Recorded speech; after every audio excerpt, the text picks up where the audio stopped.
Inverters are what convert the DC power coming out of your panels and batteries into AC power like you use in your home.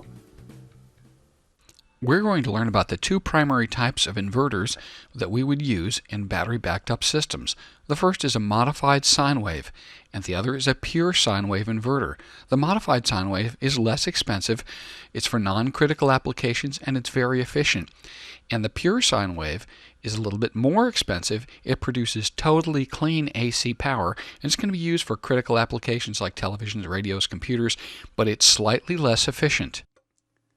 Well, now we're going to go into the electronics lab here and show you the exact output of a modified sine wave inverter and a pure sine wave inverter and talk about what that means to you.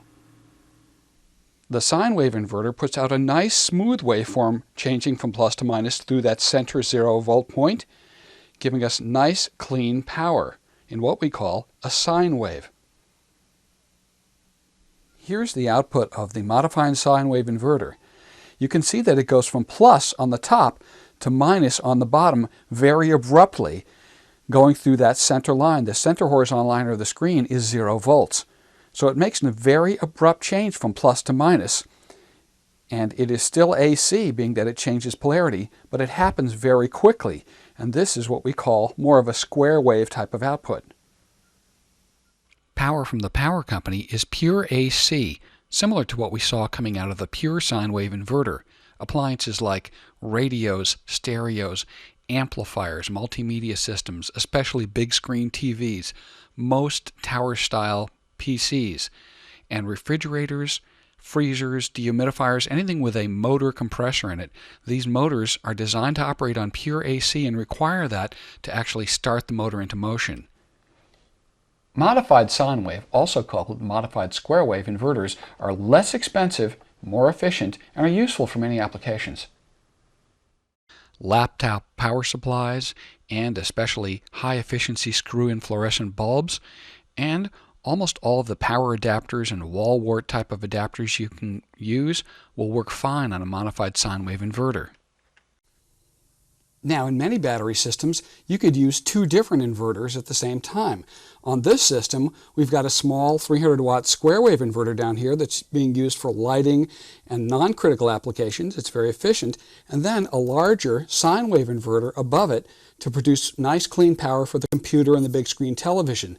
So this system, although small, is still using two different inverters, and the small one is also used for powering a router and things like that. So non-critical applications, things that use wall warts, you're going to find out quickly if you need sine wave, because you'll hear a big buzz in the sound of the stereo or the television. So it's best to get a really decent and appropriately sized sine wave inverter when you're going to power things like televisions and computers and stereos. If you use a modified sine wave inverter on an appliance that requires sine wave, you're going to hear this classic sound. Now that is the buzzing of that modified sine wave. This is a very high quality external MP3 speaker, but it requires sine wave. So you're going to get used to hearing that sound. You'll know that you need to go over and use the sine wave inverter. There's actually two types of sine wave inverters. The one we're talking about is a standard one for use in battery-based systems, but there's also a synchronous sine wave inverter that's specifically used in grid tie systems. This type of inverter converts the DC power to 220 volts AC and synchronizes it with a power grid. It has to conform to National Electric Code standards. And now there are synchronous microinverters where each panel gets its own personal synchronous inverter.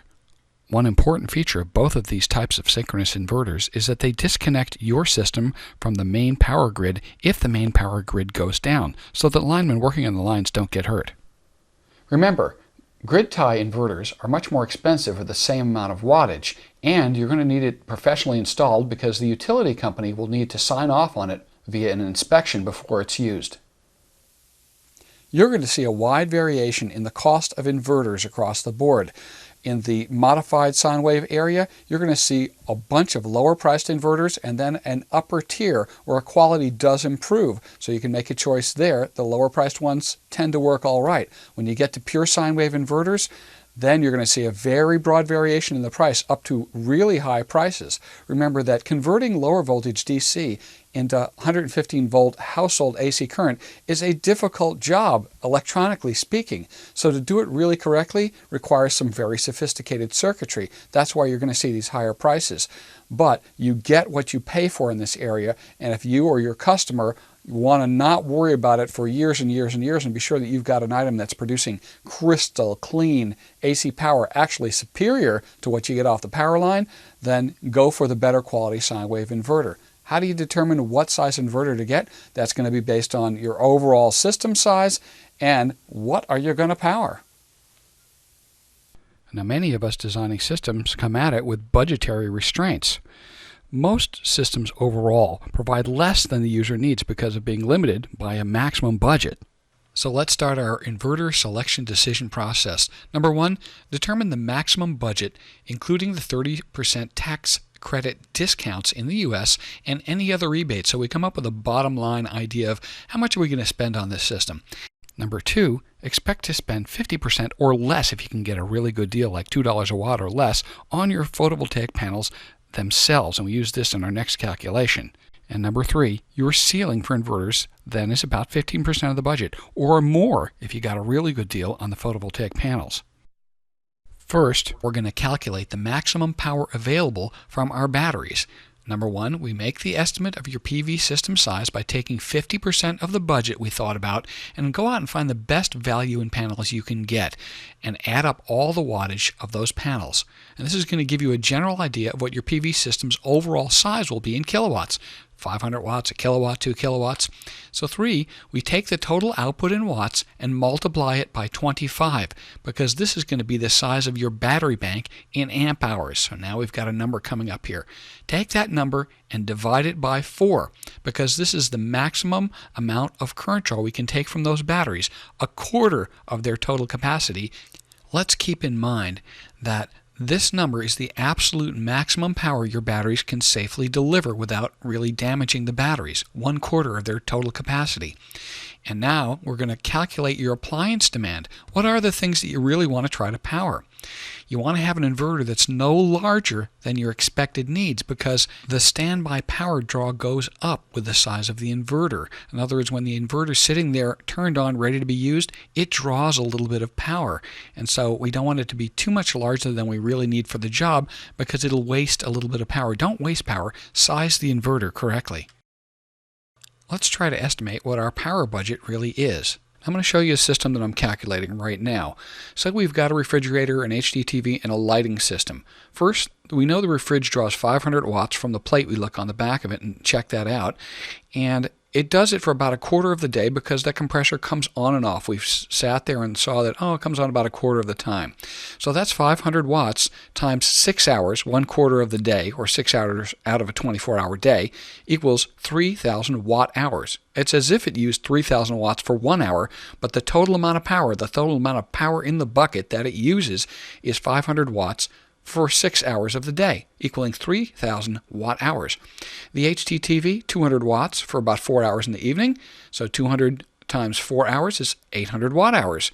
Lighting, we've got 10 of those high-efficiency 13-watt bulbs, 4 hours a day in the evening, so that's 10 times 13 for the amount of wattage, 130, times 4 hours equals 520 watt hours.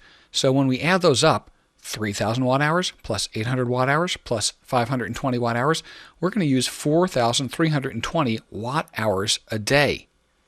But let's add another number here, and that is the maximum draw of all these appliances at any given moment. We already know the amount of power it's going to use total for the day, but if you add up the wattage, 500 watts plus 200 watts plus 130 watts, we know that in any given moment, the maximum draw we're going to have is 830 watts. So let's walk through our final calculations on an estimated $7,000 budget system. We're going to find out a little bit more than just what inverter we should buy here because we're using a lot of different elements in the calculation. Number one, we have 830 watts maximum appliance power draw at any given moment. That's our maximum surge power that we might need. Number two, we need 4.32 kilowatt hours of power a day. That's 4,320 watt hours. Remember, we added those up. Three, we can spend about 15% of our money on inverters. That's a ceiling of about $1,400 inside this budget.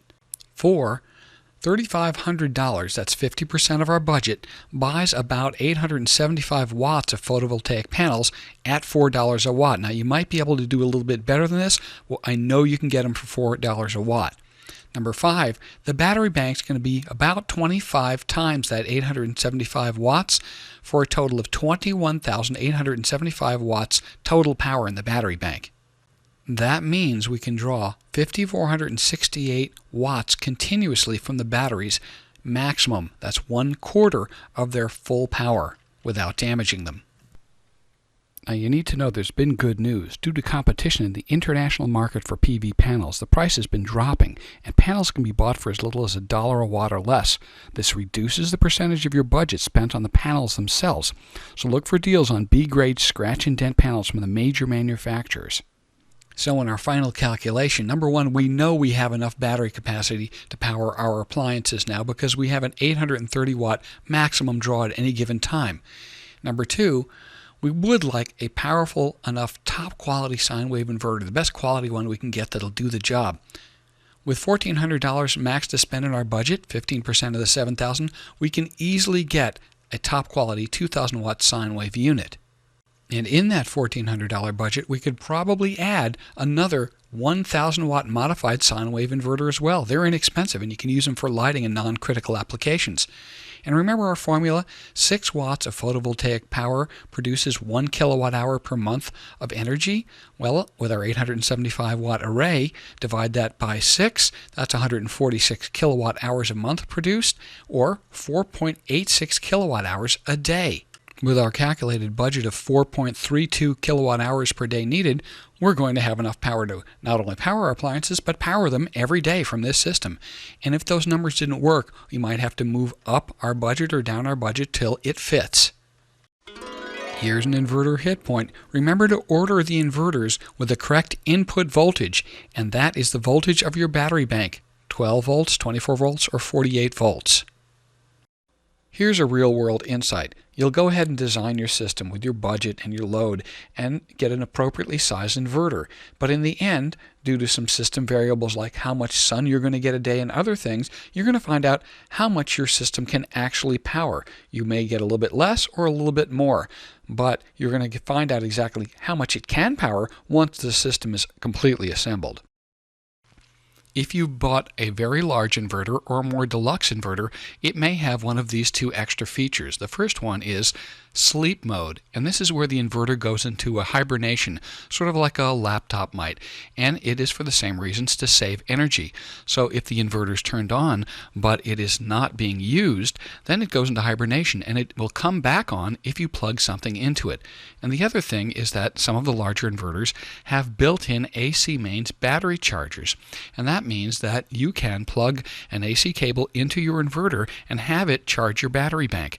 The occasion when you might want to use this is if you've had 3 weeks of no sun, and the batteries are going down, and you know you've got a big storm coming in, so you can actually top your batteries off from the shore power using the built-in AC charger in your inverter. Inverters with AC chargers like this are usually set up so that when you plug them in, they top off the batteries and that AC power is passed right to the outputs of the inverter. And when you unplug it from the AC, then it goes into inverter mode and starts making AC power from the batteries. I'd like to show you the kinds of connections you're going to see on your inverter. This is for input connections. One of the types you're going to see is this, where you push the wire into the hole and then it has a screw head on the top or the side where you put the screwdriver in and tighten it down. On the bottom right is a ground wire connection, the same type, where you just push the wire in and then screw it down with the screw head on the top.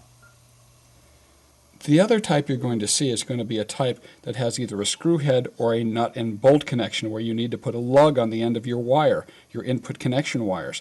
And that means that you can take the type of lug from your electrical supply house that fits on the size wire you're using, and that could be, of course, double auto, one of the very large wires, depending on what the chart says in your inverter manual, and then put it under the screw head in the back or the nut and bolt connection. This one has a little tape or shrink wrap on it just for a nice clean finish. I would also suggest getting the Superflex cable. If they've got the more flexible variety of your size of cable, it'll make it easier to route that cable around. One of the late things we see developing are small synchronous grid tie inverters. That means between the 2 and 600 watt range, maybe up to a kilowatt, inverters that go in the house and can be plugged into a regular outlet. Now, these are coming from Europe at the present time, and they're legal in many places in Europe, but I expect to see some law changes in this country which will allow a person with a small system to actually put power back into the grid. A final hit point. The number one mistake people make with inverters is running too small or too long power input wires from the batteries. The inverter manual will specify the maximum length and wire gauge required for the job. Not heeding these specifications will result in the inverter not being able to function properly. It'll turn itself off when you try to turn on large appliances plugged into it. Take special care to make the input connections robust. And remember, you can run the AC output wires as long as you need. So let's review our Chapter 7 on inverters. Number 1, inverters come in sine wave and modified sine wave varieties. Number 2, sine wave inverters are for critical use items like televisions, computers, and refrigerators, things with motors and compressors. 3, modified sine wave inverters are for non-critical use like lighting and power adapters. 4, quality does come at a price. Good sine wave inverters are expensive, but they're worth it. Number 5, sine wave inverters are slightly less efficient than modified sine wave. Number 6, choosing which inverter is done by calculating the maximum power needs, calculating your maximum battery capacity, and then fitting all this to your budget using the guidelines that I gave you. Number 7, if your item buzzes or won't work, try a sine wave inverter. Number 8, you can and should consider using both types of inverters on your system. And number 9, synchronous sine wave inverters are used for grid tie systems. I've decided to add a little extra on the end of this chapter because I'm going to show you some larger systems that use an additional circuit breaker box after the inverter. If you're running an inverter that's over 2,000 watts generally, they don't come with standard outlets on the front of them, so you'll need to wire up AC Romex style wire to the wire connections on it and bring those out to outlets. And generally, you run those through a small standard AC breaker box. So if you need to do this, come back and learn this last section. On medium-sized inverters, it has an outlet right on the box, but on the very largest ones, you're going to have to wire the bare wire on the outputs. So you might go to a circuit breaker box like this just to distribute the outlets in the house. Starting on the top left, for each 1,000 watts your inverter is, you can use one 15 amp AC breaker. That's sort of a general rule of thumb. And remember that you still could overtax the inverter and draw too much from it, but the inverter will protect itself, and your AC breakers are a backup in case the inverter itself fails to protect itself. It's a way of splitting the inverter's AC outputs.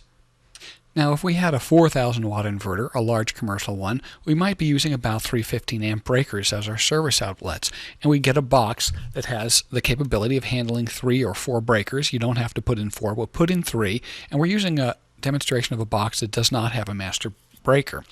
Now, the first thing to know is the color code on AC Romex. The bare copper wire is ground, the white is neutral, but it's also tied to ground, and the black is the hot wire. So looking at the top right of our diagram, circuit breakers snap in against a rail, and the cover that goes on the front of the box actually holds the circuit breakers in place once you snap them in. The point at which they snap in is their input, and the output from each one is a screw-down wire holder on the other side of the breaker. So we take a piece of Romex and wire it to our very large inverter and bring it into the circuit breaker box. The white and the bare copper wire will screw down to our ground bus. There'll be a large place you can connect a lot of wires to. And in fact, all of the output Romexes, their bare copper wires and their white neutral wires will also connect to that ground bus. There's little screw heads, you put the wire in and tighten them down. So we take the output Romex wire coming from our inverter, and we take its black wire and connect it to the hot connection inside of the circuit breaker box. It'll be clearly marked, and that actually is connected to and feeds that rail that all the circuit breakers connect into. Then, for our 3 circuits output, we're taking the black wires from the output Romex, the ones we're going to wire to the different service outlets, and taking their black wires and putting them into the other side of the breakers with that little screw-down wire hole. So you can sort of get the picture now. All of the white wires and the bare copper wires are commonly connected to that ground bus, but the black wire coming in from the output of the inverter goes to that hot connection feeding the rail, and then the 3 breakers are breaking that circuit. You can turn each one on and off and protecting that circuit, and the output connection on the other side are the 3 black wires going out to our 3 different service outlet runs on the other Romex. Remember, it's also very important to add a 6 or a 4 gauge bare copper ground wire hooked onto this nice ground lug inside the box. It's the chassis or the metal piece of the box, and then bring it out and have it go to its own ground rod. Remember that you probably won't have to add your own circuit breaker box like this, so you can disregard this if you have one of the medium or smaller inverters, and as well if you have one of the large ones and do want to do this, it always is good to consult an electrician about exactly how to wire this. I'm going to mention this again later, but these surface mount type outlet boxes are very convenient if you're using a inverter that has wired outputs, not outlets. A small race goes along the wall and down through the floor in pier and beam houses, and you can run the Romex AC wiring directly from the inverter's output terminals to these nice surface mount AC outlet boxes.